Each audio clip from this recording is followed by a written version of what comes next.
I don't believe that we can manage culture. This is my first thing. I don't believe we can manage change. I believe that we can adapt to culture and we can adapt to change, continuously adapt ourselves. Example, if you go in Thailand and you want to manage Thai culture, try to bring Thai people to what you believe in, you will never be successful, right? The first way is really understanding, adapting to the context where you are. Culture is made by people. Then if you are able to bring something to the table, you are bringing value, the other person is keen to listen. I think this is the big success. In that moment, become probably what you call we are managing culture. Reality, we are adapting to culture. In the moment that you start to acquire a company or merge with another company, you start from an assumption that me and you, if we try to stay together, we will not be the same. This is the basic assumption. I need to leave something, I give you something, and you need to do the same. And what will be the sum of this? We will never be the same. If you have this approach, I believe you are quite successful. Welcome to the HR Impact Show, where we have honest conversations with global people leaders about building great workplaces. I'm your host, Dorothy Yu, CEO and co-founder of Engage Rocket. Engage Rocket is a HR technology and advisory company that leverages on data to improve employee experience from hire to retire. Our guest for today is Luigi Bellopede. He is the VP of HR at Prysmian, overseeing the APAC region across 9 countries and over 3,000 employees. We're excited to dive into his very international experience that has spanned across 20 years. Welcome to the show, Luigi. We're very happy to have you here. I would love to get to know you better. Tell us more about yourself and your journey in HR. First of all, thank you very much. Thank you to invite me. My journey is, I can say, is an international journey. I start 20 years ago in GE in Italy.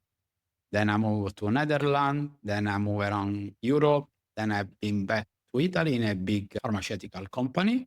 It was a leading company in Europe. And then another move out of Italy, joining Prysmian, the current company, in 2005, 2006. And from there, I've been leading Prysmian HR team in different places in the world. I've been spending a period in the US, a period in China, and then finally landing in Singapore in 2017.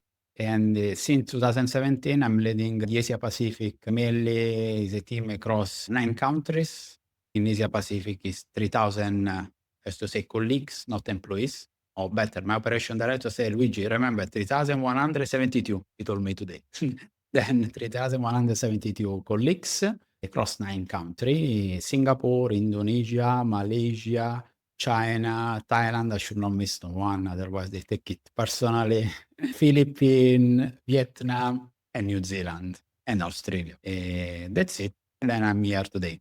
Prysmian is obviously one of global leading players in manufacturing, right? You oversee APAC 9 different countries, 3,172 Today. colleagues. But globally, as a company, there are 120 different plants across. Yes, we are a manufacturing company. First of all, we are the leader, not the global leader. We are the leader in this industry. We are the number 1 leader in the cable industry. 120 plant across 15 countries for 30,000 colleagues. Yeah, I'm curious to know, is there any Trump effect this year on manufacturing in the cable manufacturing industry?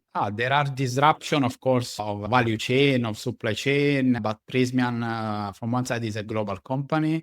We are very exposed to US. Then we have a big presence in the US. Half of our business is in the US. We are able to adapt to any disruption. Of course, we wake up in the morning, try to understand what is the news of the day. And given the amount of diversity, I've always been curious, how do you, as HR, I mean, even for yourself, right, 9 different geographies, how do you actually manage cultural nuances or the diversity that you oversee in this 3,172 colleagues? Good question. I believe the first key point is you should be global. Of course, we are a global company. You should be local.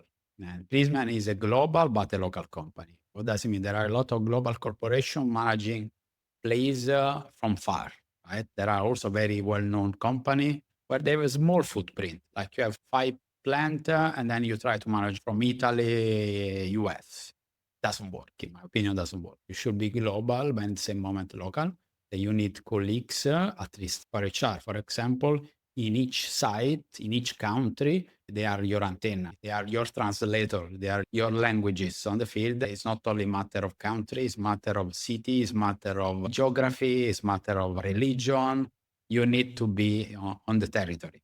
Does that explain your travel schedule? I hear you fly a lot. Yeah, we are spending time a lot on the site, mainly because anyway, we are a manufacturing company.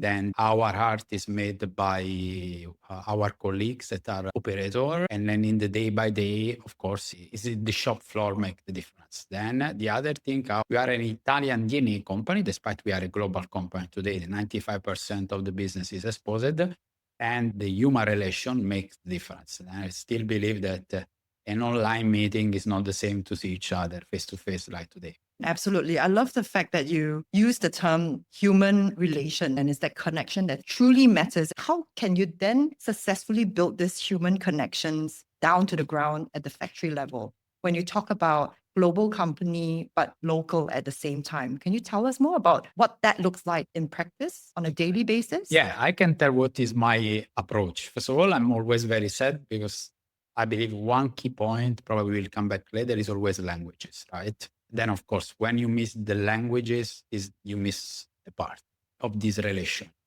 Of course, I try to catch some key languages. I'm in Indonesia with my union colleagues. I say, apa kabar? No, that at least you need an anchor, first of all, in any relation. This is the first, in my opinion. You need to be curious of the other. And it's a generous approach to be curious about people. And the other is a bit like before to be human, we are a bit animal. Then there is a way that you can also, without the languages, but just with the eyes, try to express yourself. And I try to find this chemistry. Sometimes successful, sometimes no. But anyway, we are human, then chemistry is something that is part of this equation. So you actually once referenced McKinsey's performance through people model and the importance of treating human capital as a competitive advantage. How do you actually operationalize this people and performance model on the ground? Yeah, good question. I like the idea. I've always in mind some 5 pillars when we talk about people performance. And since the time we start, in 2012, when we merged Prysmian with Drac, was one of the biggest merge in the cable industry. I was the one that was in charge for talent people development at global level. And the head of Prysmian at that time came to me and said, Luigi, we have a mission. We need a common performance system for these two companies. 10,000 people from side, 10,000 people from the other side, but there was no common system. And then we start the journey. You can imagine blank page to design a performance system. The first thing that I did, I copy and paste my previous experience that in business you can do it, right? At school, no. I said to my daughter, no, but in business you can copy and paste, or better copy and adapt. Then first of all, you need systems. Then adopt good system that also from my previous experience. Second, you need to let this be out of HR as soon as possible. It's not an HR process, right? Performance is a business tool. This should be your immediate action. Third, you need the buy-in. You need the buy-in of the top management that it should be part of this journey. Then you need, I think, also the culture. Company should embrace a certain sense. And managing performance, you cannot manage performance in the same way in different business, in different industry. You need to find your own, I used to say, your own language, your own internal compromise. And sometimes this is also about talent. Sometimes it's, Luigi is a great talent in Prysmian. I hope, but doesn't mean that if I change company, I will be successful the same. But the same company has different system how they manage performance. Then the culture, how you do it, this makes a lot of difference. That's quite an uphill task to roll out one unified performance system across two merging companies in 15 countries, 10,000 employees on each side. Yes, at that time, yes. What was your most memorable, say, challenge or the biggest barrier obstacle that you had to go through?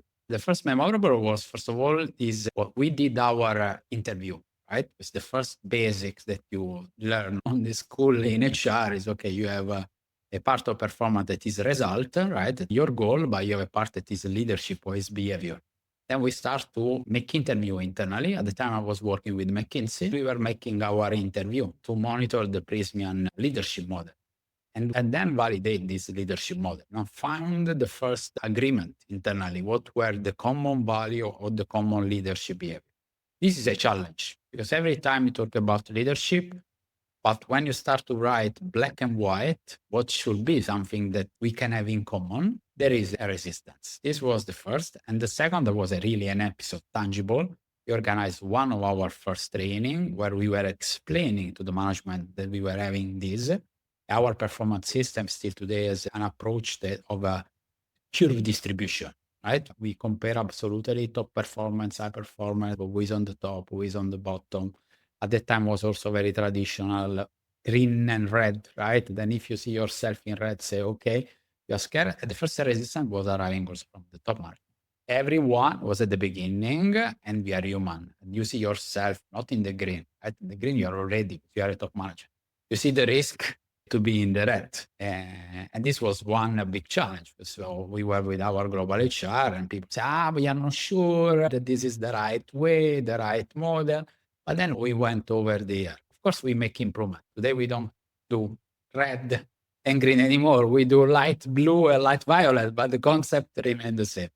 How did you manage that resistance back then? I mean, now it's a different color, right? But back then, how do you manage people's resistance towards seeing those scores?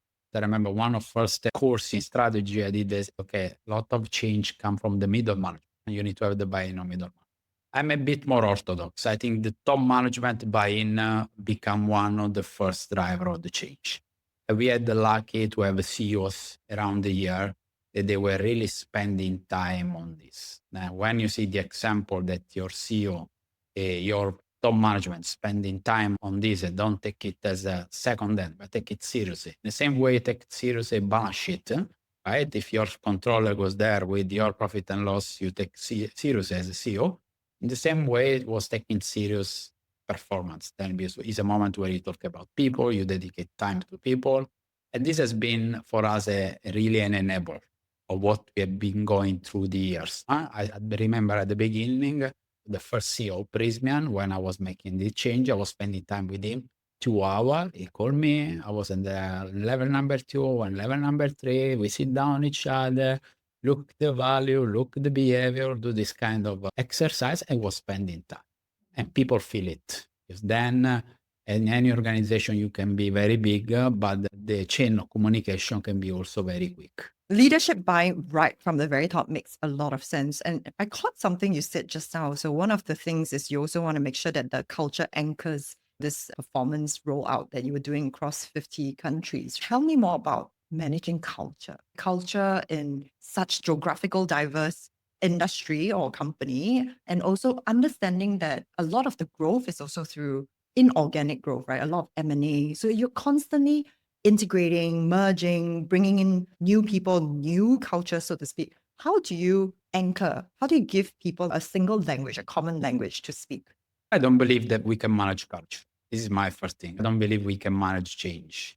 I believe that we can adapt to culture and we can adapt to change. Continuously adapt ourselves. Example, if you go in Thailand and you want to manage Thai culture, try to bring Thai people to what you believe in, you will never be successful, right? The first way is really understanding, adapting to the context where you are. Culture is made by people. Then if you are able to bring something to the table, you are bringing value, the other person is keen to listen. I think this is the big success. In that moment, become probably what you call we are managing culture. Reality, we are adapting to culture. In the moment that you start to acquire a company or merge with another company, you start from an assumption that me and you, if we try to stay together, we will not be the same. This is the basic assumption. I need to leave something, I give you something, and you need to do the same. And what will be the sum of this? We will never be the same. If you have this approach, I believe you are quite successful. We had some very nice story, but also some mistakes that we learned on our journey. Would you mind sharing what are some of these mistakes and learning? Yeah, just to make it very basic, Prysmian is a company that was very well known from a manufacturing leader, company of efficiency, of product. We are the old Pirelli company. We were 100 years of history. We invented the fiber optical cable. We went the first submarine cable. Then our knowledge is amazing. It was a company like an industrial company where the DNA is not immediately to the commercial part, to the sales part. It's not our DNA. We are more focused on the factory, on the efficiency, on the operator. And this customer was not our first priority. But then we acquired Draca in the past, and then after also General K, one other big company. And we learn step by step to be a company also balanced. But at the beginning, it was not like that. At the beginning, we were thinking that, okay, if I'm acquiring a company, they need to adapt completely to ourselves in terms of efficiency, in terms of a manufacturing way to do the thing. This, yes, but we were missing the other part that we need to learn from the other side. Just to say, it's like a car, right? You have a two-wheel or you have four-wheel traction. We were a two-wheel traction car, focus on our wheel, on our certainty, but the time we took it to learn that we could be four-wheel traction car, we didn't get everywhere in the same way with the same speed. And here and there, we made some mistake. But today we are a global leader because we have been able enough to learn very quick from this mistake. So, Luigi, in one of your reflection, you wrote, focusing on people alongside financial performance offers protection from volatility. I actually agree with that, but I would love to hear from you because given the amount of uncertainty that we're seeing this year, economical, geopolitical, technological uncertainty, do you think that this people-centric focus is even more important today? People remain one of the key resources, in my opinion, in every kind of business.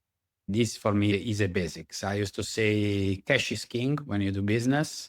No cash, no party. No people, no party. The same, right? I think there are two key assets when you want to do business. You need to have money, cash, real money. Otherwise, apparently have company, but reality, you don't have cash in your drawer. And the other is people. People are knowledge. People is your resources. People is the one that they let business go. And during volatility, I think the way companies are able to protect people is the same way they protect their business.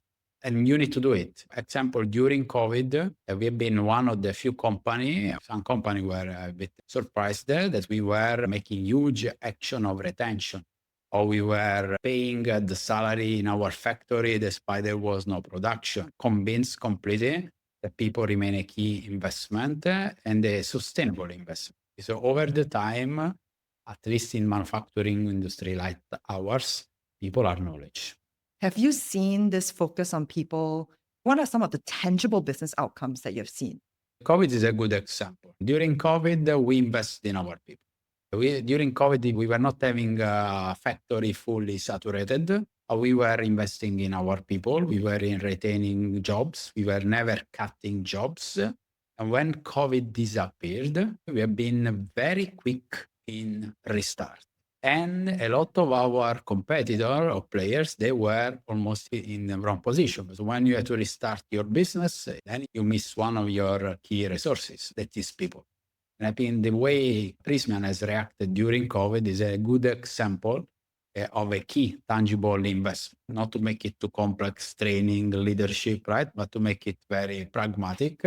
We didn't suffer at all COVID. We make probably the best years during and after. Makes so much sense. Having the foresight, the focus on people actually was also good foresight, right? Because you didn't have to restart or rehire. You immediately can meet the volumes post-COVID. It was an investment, was a risk. In that moment, was a risk because we were paying salary to employee, to operator. We were in some case paying also more, not to retain the people, or we were doing extra investment in safety or in health for our people. Then other companies decide to slow down, to close the factory, not sanitize. In our case, we were completely doing the opposite. It has been a risk at that time. We have measured immediately after. Let's switch gears a little bit. What do you think are some of the capabilities or skill sets that HR professionals need to have to future-proof not just the function itself, but also to future-proof the workforce to get ready for the future? I believe the key skill for HR is still leadership. HR is changing across times. You have some companies that are more admin, some that are more innovative. but the way the HR is responsible for leadership. And if you embrace the HR as a profession, you need to have the aspiration to be a global HR or to be an HR director. I wish to everyone starting this career, you cannot start HR and say, okay, I want to just do one small function. No, you should not. You should have ambition to lead HR, to lead your team. Leadership is a big topic for HR. It's a different leadership. I used to say it's a servant leadership or it's a generous leadership. It's something that you need to completely take out also a bit of your ego, and you need to adapt a lot. I always used to have a lot of mentorship with some of my young HR, and they used to say, I work with different CEOs. In that moment, you need to adapt yourself. You need to be the right HR, able to work with any kind of CEO that in that moment is leading the business. And you have different CEO. There are CEO more on people, CEO more on cost, CEO more on innovation, and a good HR should be able to adapt from leadership perspective. Then I believe leadership for HR is still a big deal. So besides adaptability under the umbrella of leadership, any other important skill sets you look out for in young HR professional that you may be hiring today? The other skill set, I think, the capability to read figures and numbers. We are doing business. Any good HR, okay, we are not doing just advocacy. We are not in a church. We are in a business. We should be always very realistic with our people. And the ability of HR to understand the economical part, to lead the economical part, this makes the function more strong. Why? Because you are not delegating, discussing about development of people. You are not responsible for your costs, or you don't know your cost of your people, or you don't take accountability for that cost. It's not easy. You cannot drive that process. And there is different school of HR, company by company. Prysmian is still a school where HR is responsible for what we call fixed cost or labor cost. It's part of our target, it's part of our job. Then I believe each young HR that has this ambition should not forget this part. Very interesting. Almost carrying, these are like business metrics as part of your KPI within HR itself. Yeah, completely. So I remember I was in an event in Indonesia. We were talking international mobility. I said, wow, Prysmian is doing some great thing, Luigi. How you can do it? How you can move these people? I don't have a budget, right? This finance don't give me money. Say, it's my budget. As HR, if I'm slowing down a recruitment for 1 month, it's a saving for the company. That's money, not saving. I'm reinvesting for some development. If as HR I try to be competitive on the market, retaining the right people, cost is in my hand. Then I'm able to manage properly. If his HR is not interested in this game, that is not an easy game, it's become really a business discussion, is impacting your profit and loss. There is a part on your profit and loss that is fixed cost. It's difficult to be a good HR. And I believe the H is the leadership, human part, the capability. There really a business acumen or financial understanding is very important. I couldn't agree more. And on the same topic, what, in your view, would the ideal workplace of the future look? At least I can say my ideal place of the future. The first thing is the flexibility. This is not clear yet as concept. Company has done meter forward, but with the same speed, we come back 20 years back. I still remember one of the very well-known companies, just to make names, they say, oh, from tomorrow we will be forever remotely. And then the day after, oh, no, we change. From tomorrow we will be forever in the office. It doesn't work. It doesn't work because it's missed the trust. And in my opinion, the future of work is, first of all, is made of flexibility. I don't believe at all anymore in the traditional workplace. It's a place where people has accountability, where everyone is a bit entrepreneur, where you work on this concept. Then in my opinion, trust and flexibility are two concepts that will drive the future of work. And companies are still very shy on the flexibility. And despite we are a manufacturing company, we are still a company, probably we are front to so many other companies. And people appreciate. We've seen in our engagement result, in our survey, people appreciate not for the flexibility, people appreciate for the trust you are giving. I'm curious to know, how do you introduce flexibility to people on the factory grounds? It's a big discussion. It's a big discussion because, of course, for us, it's different if you talk about desk workers and non-desk workers. Then, of course, in the factory, we are more limited because you have production site and you have some role that we call fully on site. But also there, the human flexibility. If I was a process engineer and during COVID to work almost 5 days at home and going 1 day in the factory, and you sharply go back to 5 days in the factory, and then the day after I have a problem with my wife, what we do? Then you need to be smarter to start to introduce some tools that will give back this flexibility. Example, in some factory, in some country, we introduce a care leave. It was not there. This is a sort of give back some flexibility that people were enjoying, of course, during a difficult moment. For roles that are is not needed the physical presence, is not needed. But we are trying, of course, always to encourage to stay together, to stay in the office at least 2 days, 3 days per week, because this makes the difference. Also there, the common sense behind make the difference. And second, try to not go completely back. I can say also for us, it's still a journey, but at least we didn't went sharply back where we were. So, on this ideal workplace of the future that has trust and flexibility as anchors, what advice do you have for HR professional who's trying to build towards? Yeah, for HR professional, my advice is don't go back. The first, let me say, the HR should be the first one, at least to recognize what were some of the key takeaways. We are also starting to go in a generational changing, right? Generational changing in our company. I imagine in all the company there is generation matters. People have different values. And my suggestion for HR, first of all, is not go back. Second, focus on generation. Because what is interesting for some generation is not for others. Then we are human, but we are unique. Then you cannot have one approach. The more you are able to diversify, to customize your approach, to individualize your approach, the more I think you will be able to retain the people. Otherwise, people will go away.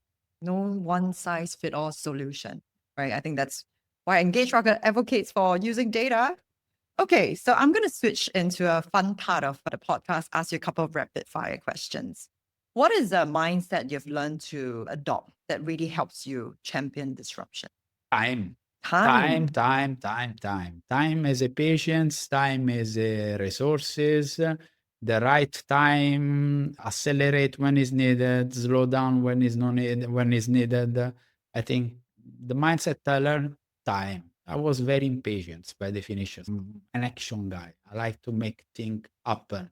But everything needs time. Like a good pizza. If you want to do a good pizza, you should stay 24 hours. And if you do a good pizza after 2 hours, you try to bake it, doesn't work. And everything need time, and every people need a different time. Then you need to keep time as one of the key resources in HR. If you give the right time to everyone, everyone can really make you surprise. And if you could have coffee with anyone, past or present, who would it be? Yeah, I confirm family. If I need to have coffee, I will not have with colleagues, sorry. Why? Because one of the major mistakes we do it, we give too much to our professional life. Our professional life is a part of ourselves, also in myself. There is a part that is professional, the part that is a personal, right? I used to say if people are able to stay in a good environment with their family, with their lovely, then and coffee is for family and lovely, right? It's a moment where you need to relax yourself, balance your personal life. You will be better also in your professional. And I will confirm, will be with my family or my lovely one. Are you a fan of work-life integration or work-life separation? I am a fan of work-life separation completely. Yeah. I think that is the more you are okay with yourself, with your personal hobby, the better you are. One of my colleagues in HR now is diving this week, likely for him. And he called me, oh, Luigi, I have a problem. I need to ask you a last minute. Besides, I want to bring my wife. Go, run. I'm sure when he will come back, he will be better. I will be more motivated, more strong. Then I'm really advocate of to keep a very balanced personal life. More is balanced, more you are successful in your company. Sometimes you need to find also the right company, give you the right space. That's very interesting because the world is advocating work-life integration. But here you're advocating for work-life separation. So it's very refreshing to hear. Next question is, what's one thing you wish employees understood better about HR? They should understand better that about HR means about yourself. Everyone need to be a bit HR of himself. And it's interesting. I was speaking with one of my colleagues. We are now during merit review, right? During this big process. And of course, is everyone look at you. Your first, also my first. If I look at me, I say, look, my salary, my increment, and they probably will be not happy, right? But everyone, I think, need to think that about HR, first of all, about yourself. Then focus, be judger of yourself. Understand yourself, try to compare yourself, be okay with yourself. Sometimes I speak with some new graduate, what about my career? Tell me what is about your career. I can help you as HR. Yes, but I don't have the formula. Whatever you want to do is on yourself, is your motivation. If you want to be a CEO or you want to go across country, is on yourself. And for me, the big deal is people need to think that about HR is about themselves. Everyone need to be a good HR of yourself. It's not easy because you tend to be too good with yourself, right? You should not be. Best exercise, make your merit review. Don't make your self-evaluation. Self-evaluation is already easy to do. Now every company does self-evaluation. No, you will make your merit review. This is my challenge. Super interesting. I agree, right? Because a lot of employees, their default mindset is you talk about development, career path, engagement. Yeah, that's HR's responsibility, but ask yourself. Salary is a big deal. Salary, no one, but each survey you do, no one never put, I'm satisfied about my salary. If you are a bit about HR of yourself, this is a big change. Probably entrepreneur, they do it, right? If you are an entrepreneur, you are HR of yourself. You decide your own salary, right? Every single True story. every single week, every single month. True story. Okay, final question. If you could instantly master any skill, can be personal, it can be professional, what would it be? I close in the way I start. Languages will be for me my dream. I would really like tomorrow morning wake up and be able to speak in a very good way Mandarin, Thai, any kind of language, at least in the country I'm leading in Southeast Asia. This will be my dream. It's really, this will make my job more human and could catch more and more. Today, as I said, I have my team around that is able for me to translate. Now Google Translator is also very good, but languages will be if I can wake up tomorrow morning and be able to speak other 4 or 5 languages. I have a quiet confidence that one day you'll master this skill that you want to have. Luigi, it's been an absolute pleasure having you on this podcast. I truly enjoyed our conversation and it's been a very impressive journey that you have had. Thank you very much for your time. Thank you. Kompungra, terima kasih, right? I'm already starting. Ciao. Grazie. To our listeners, thank you for tuning in to our HR Impact Show. If you have enjoyed the conversation, please like and subscribe on YouTube, Apple, Spotify, or any of your favorite podcasts. You can also subscribe to our community at engagerocket.co/HR Impact. I'll see you in the next episode.